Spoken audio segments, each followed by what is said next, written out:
Hi guys, sorry for not posting any updates for a while, but now the time has come. The situation in Ukraine actually moves in quite an interesting direction and we are ahead of extremely important events. Namely, Ukraine is about to be ready to regain its land and Russia has zero clue what to do about this. Let's start from recent developments which you might have missed because Ukraine is no longer a hot topic in the news. So, Russia was doing the second part of its special military operation since April 8 with the goal of capturing the whole Donbas. After more than 3 months, they managed to capture only half of it. Particularly last week, after a pretty long struggle, they finished to capture two bigger cities, Severodonetsk and Lysychansk. Severodonetsk was leveled to the ground by Russians after a long fight, and Lysychansk was given without much fight by the decision of the Ukrainian army. That seems like a very bad news to Ukraine. The Russian army is very slow and inefficient, but it takes village by village of Ukrainian land, and you might think it's just a question of time when the rest of the Donbas will be captured. Well, it was like this a month ago, but now Ukraine got HIMARS from the US, which are game changers. The reason why Russia successfully managed to take Ukrainian land is the following. First, they used cannon fodder, which are usually soldiers from Donetsk and Luhansk People's Republic, to understand where Ukrainian defense is the weakest. Then they used multiple rocket launch systems, the most famous of which is Solntsepek, which basically burns out the area of the enemy, killing everyone and destroying everything. Russia has an enormous amount of this kind of weapons, so they shoot indiscriminately to level everything to the ground. As soon as it's done, the elite forces, usually the Wagner group, which is basically a private army made by Putin, enters and captures the area. The Ukrainian defense strategy was to use single rocket artillery, drones and in-house made software to calculate the coordinates and destroy Russian MRLS in a very precise way. Unfortunately, Russia was winning by the scale for quite a long time, and at one point, like 6 weeks ago, the situation looked quite depressing. But Russia has one big problem, which is the range of MRLS, which is only 6 kilometers. When NATO provided enough M777 howitzers with the range of 21 kilometers, to the Ukrainian side, the situation changed dramatically. From that point, Ukraine can destroy Russian MRLS from a very safe distance. This slowed down the invasion and helped to hold Severodonetsk for a very longer time than initially anticipated, but again, Russian scales unfortunately won. But there is one efficient way to fight against the scale. Russia needs an enormous amount of rocket supply to be able to use their MRLS. These things are being stored in depots, which are located not too far from the front line. And the best way to stop the invasion is to destroy these depots. And HIMARS is an ideal tool. They can shoot at the range of 80 kilometers with 6 individuals rocket at the time. Surely Russians supposed to have some kind of anti-missile system to protect these precious weapons, but theoretically it's supposed to work, but in practice HIMARS rockets are quite advanced, plus there are 6 of them, and you can reload HIMARS within 5 minutes, which creates a huge problem for Russia with not really simple solution. Ukraine recently claimed to destroy 20 depots like that, which proves that it's a game changer. And bear in mind, there were only 4 HIMARS initially, and now they're supposed to be up to 8, and there are 4 more on the way. To be able to continue the invasion, Russia needs to come up with something to counteract HIMARS. Improving the anti-missile system is not really an option because it needs years of research.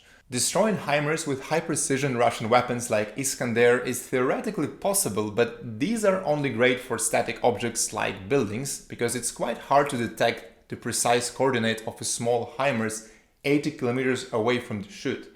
Plus, the thing can move right after the shoot. Finally, there are very few Iskanders left, and Russia can't afford to shoot them indiscriminately. Well, that's not the only problem with the Russian invasion of Donbas. The total price of taking this small piece of land is extremely high, both in weaponry and in human resources. Surely Russia has more weapons and can find more people to die, but good modern weapons are in great shortage. What is left is mostly old one from the Soviet times. For example, the missiles which Russia launched on Ukrainian towns are mostly very old Soviet ones with a very depressing precision. In terms of soldiers, the Russian losses are outrageous. And it's easy to replace cannon fodder, but Russia has a very efficient units like the Wagner group, which actually lost many of its members. These are impossible to replace within any reasonable time. For the last couple of days, the invasion of Donbas is on pause. Let's see if it stays like that. If that's true, Ukraine is ready to relocate some of its units to South Ukraine and start the occupation campaign, which was recently announced by President Zelensky. The most obvious goal is the city of Kherson, which is the largest one Russia managed to capture. And there is one obvious problem with Russian logistics. There is an enormous Dnipro river and there are only 2 bridges which connects it with the rest of the occupied land. Both are currently within the range of HIMARS. The current Russian presence in that region is minimal and bringing more troops and weapons is quite challenging. The most likely scenario is that Russia will leave voluntarily from that region as soon as Ukraine starts the campaign, as they did 2 weeks ago with Zmeiny Island, which is a very small piece of land but strategically extremely important. Russians were repeatedly installing anti-missile systems there and Ukrainians were repeatedly successfully destroying them with Bayraktars.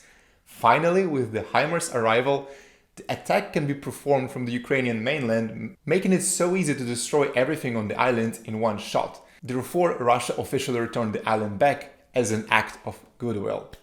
I bet there will be the same situation in Kherson, maybe in August, maybe in September, but it will surely happen. The biggest question whether this will bring some discontent within the Russian army or Russian elites, and who will be to blame for losing the largest city in Ukraine. Some experts are predicting that Putin will be overthrown at that point. That would be a very nice scenario, but I'm not 100% convinced. The occupation of the rest of southern Ukraine is way more challenging, but definitely possible with more HIMARS. Washington Post recently posted an opinion: if you want to shorten the war, send 60 HIMARS to Ukraine. And that would be amazing, but US is not ready to do that yet, because that's basically 20% of all HIMARS US currently have. The current strategy of the West is to give a little of weapons and see what happens. 12 HIMARS can be enough to deoccupy Kherson. When this is done, either Russia starts negotiations or US provides more. From the financial point of view, it makes sense. If there are chances of negotiations or ending the war without sending more HIMARS, they should go with this path. Now, let's look at ideological problems with the Russian invasion. The original reason for the so-called special operation was denazification and demilitarization of Ukraine. And these are not some momentary crazy ideas of Russian propaganda. These ideas were constantly transmitted to the brains of Russian peasantry over the last 8 years. We don't have good data, but probably about 50% of Russians believed in some form that NATO wants to invade and destroy Russia and that Ukraine is occupied by Nazis who want to eliminate Russian people. There are 2 big issues with that propaganda. Sweden and Finland joined NATO recently, and Finland is actually planning to build a base at the Russian border in Lappeenranta. Instead of expected bellicose speeches, Putin said, "It's fine, no objections." NATO expansions was not really a problem. Another problem are so-called Nazis from Azov battalion, which were captured in Mariupol. Wasn't it a part of a goal to punish these people? Well, not really, because some of them already got exchanged. If you're a Russian peasant believing in this propaganda, it's really hard for you to explain these events rationally. Maybe the purpose of the war is different?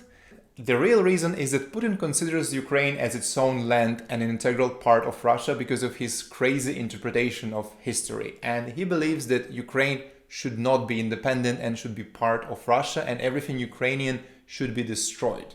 And everything else is just a pretext. Quite a large percentage of the Russian peasantry probably shares that idea, but there is one little problem.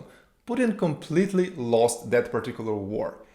Kiev, Kharkiv and Odessa, the biggest Ukrainian cities, were not captured, and there is absolutely no scenario they could be captured within the current war.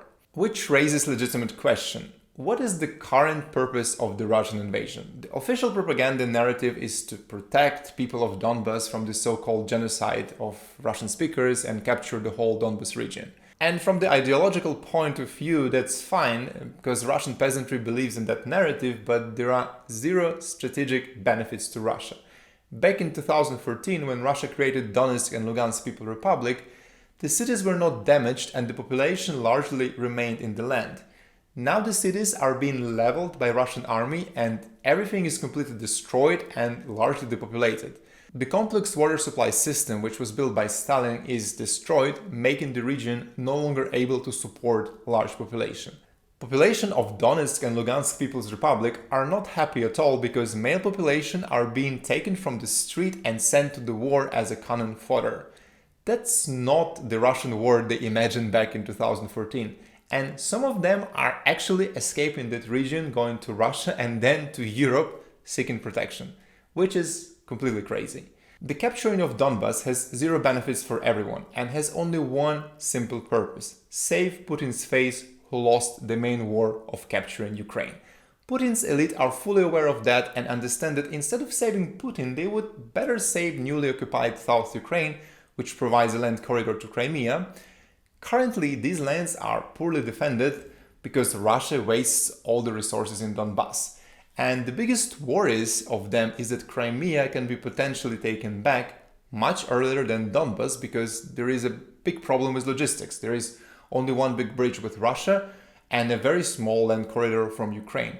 If Russians try to move large quantities of weapons across that bridge, Ukraine can detonate them and destroying or seriously damaging the bridge. And population of Crimea is extremely unhappy now, understanding that they can be next and they don't want any war. That's not what they signed back in 2014. And all these considerations can push Russia's elite to depose Putin and start negotiations before it's too late. But let's see how the situation will develop. War is something which is really hard to predict. Putin is a truly evil man and probably will do a massive bombing of Ukrainian cities before he admits his complete loss and kill himself. Thanks for watching, don't forget to like and subscribe, and see you next time. Bye.